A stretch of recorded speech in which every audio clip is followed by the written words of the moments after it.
Hi everyone, Larissa Ione here. As many of you may know, my dog recently suffered a near fatal accident and it resulted in him having a feeding tube in his neck that we have to feed him and water him and give him all of his meds through. And you've been asking about him, and so I thought I would show you a little bit of what goes into that. So this is where I prepare Duvel's food. I've got a mortar and pestle over here for grinding up his medicines, whisk for whisking them in, the NutriBullet, which will never be the same again. I think I'm gonna have to get a new one. I use that to grind his food into a nice paste. We've got the coffee maker, which is, mine for making blood to put right into my veins. I've got the syringes, some food safe mineral oil. We have that for our soapstone counters, but turns out it works really well for lubricating the rubber stopper on the syringes, which need to be lubricated because they are not meant to be reused that often and they get really, really sticky. I've got Coca-Cola for clearing clogs out of his tube. Really, really strong antibiotic that he takes at noon and midnight. We're almost done with that. Rimadyl for swelling in his throat. Gabapentin for sedation, which he needs because he really, really hates having his bandages changed. We did get trazodone and acepromazine for sedation, but the trazodone makes him nauseous and the other one makes him paranoid, which is really, really bad when he already hates having his bandages changed. So I will show you next how we actually feed him.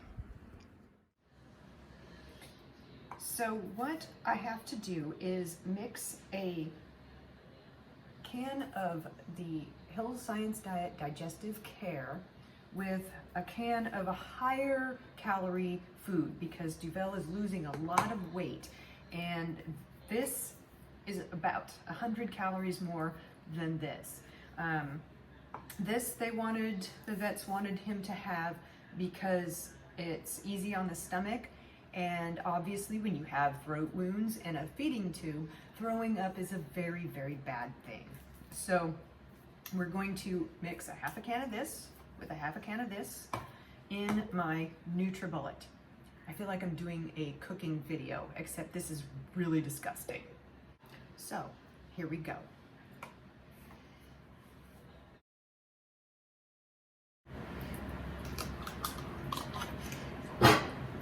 Okay, buddy? Duvel's over here hacking. You hacking up wood? Are you hacking up wood? That's a good thing. We want the wood to come out. We don't want any yucky shards getting into bad places, causing infection. And now I add a little bit of water.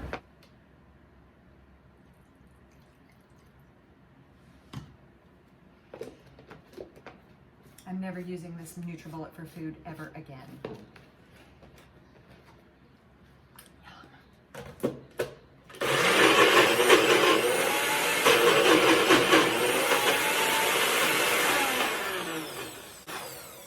Needs more water. I add about 250 milliliters, about a cup of water to each can of food.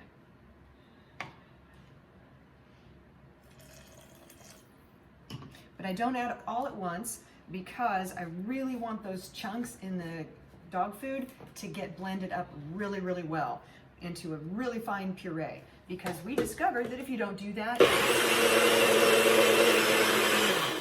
it clogs the tube. We also learned to do this a couple hours ahead of time, because if you do it right before feeding time, a lot of bubbles are left in the food, and those can clog the tube. All right. Check the consistency, add more water, and do it again.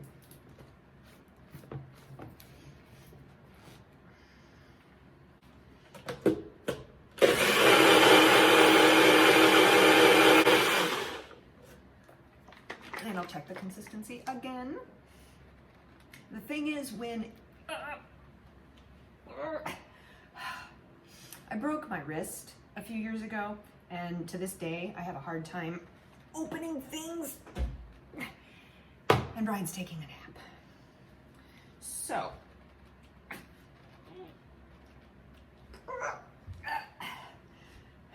this may be the end of this video. Ah, I got it. I got it. All right, that looks good. I wish you could really see just how finely pureed and gross this is. And now I pour the contents of that into 2 smaller ones, and these will be 2 meals. I'll put these in the fridge, and when we need them later, I'll reheat them, and those will go into his tube. So this is how I make it. Next, I'll show you how we inject it. Okay, so to prepare his food, I first dissolve any medications into a little bit of water, whisk it in there, and then I add to his food. True story with this particular container, the other day I actually picked it up, put it to my lips, and almost drank it like coffee until Brian yelled and was like, "No!" Yeah, that would have been really, really disgusting. So anyway, I whisk it all up. I'm going to need to add a lot more water to it because that is way too thick to put in the syringe and the tube. We end up with clogs that way. And so anyway, once it's the right consistency, we will feed it to Duvel.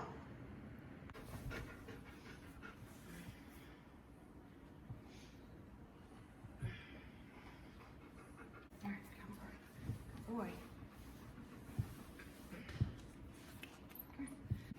And the first thing we have to do is test the tube to make sure that the tube is still in the right place. Okay, so he's pulling back the plunger, and if there's resistance, that's a good thing. And now he gets about 40 milliliters of water to make sure that the tube is flushed and lubricated for the food. Boy, that's a good boy. He really understands that he's going to get food. When he hears the blender going, he comes running. Good boy. Good boy, bud. Good boy. And after the water, he gets a syringe full of liquefied food.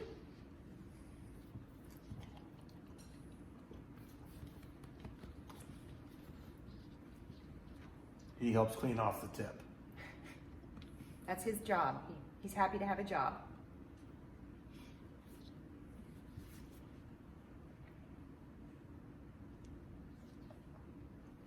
Good boy.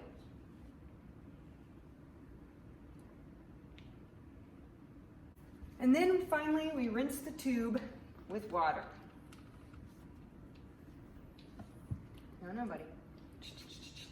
Toward the end, he starts getting a little restless, especially because his new wrap put the feeding tube up against his throat and it wigs him out. So as soon as we change his bandages, we're going to fix that because he really hates it.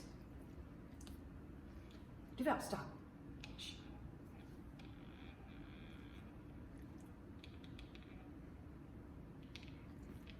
Good boy.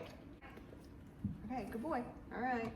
And then we take his bandage or his bib off and fix his little wrap. We do that to keep him from catching the tube if he scratches, and also to keep the end of the tube tucked in so that he can't pull it out. And he's done and all fashionable. All right, 4 hours. Good boy. Good boy. So that is how we feed Duvel. Stick around for more videos. I don't think I'll be grinding up anything disgusting in my NutriBullet, but you never know. I once ground up crickets in a blender because I worked with an owl rehabilitator to rehabilitate baby owls, and they got ground up crickets. That was really disgusting. So anyway, stick around and we'll see what we come up with. Bye all.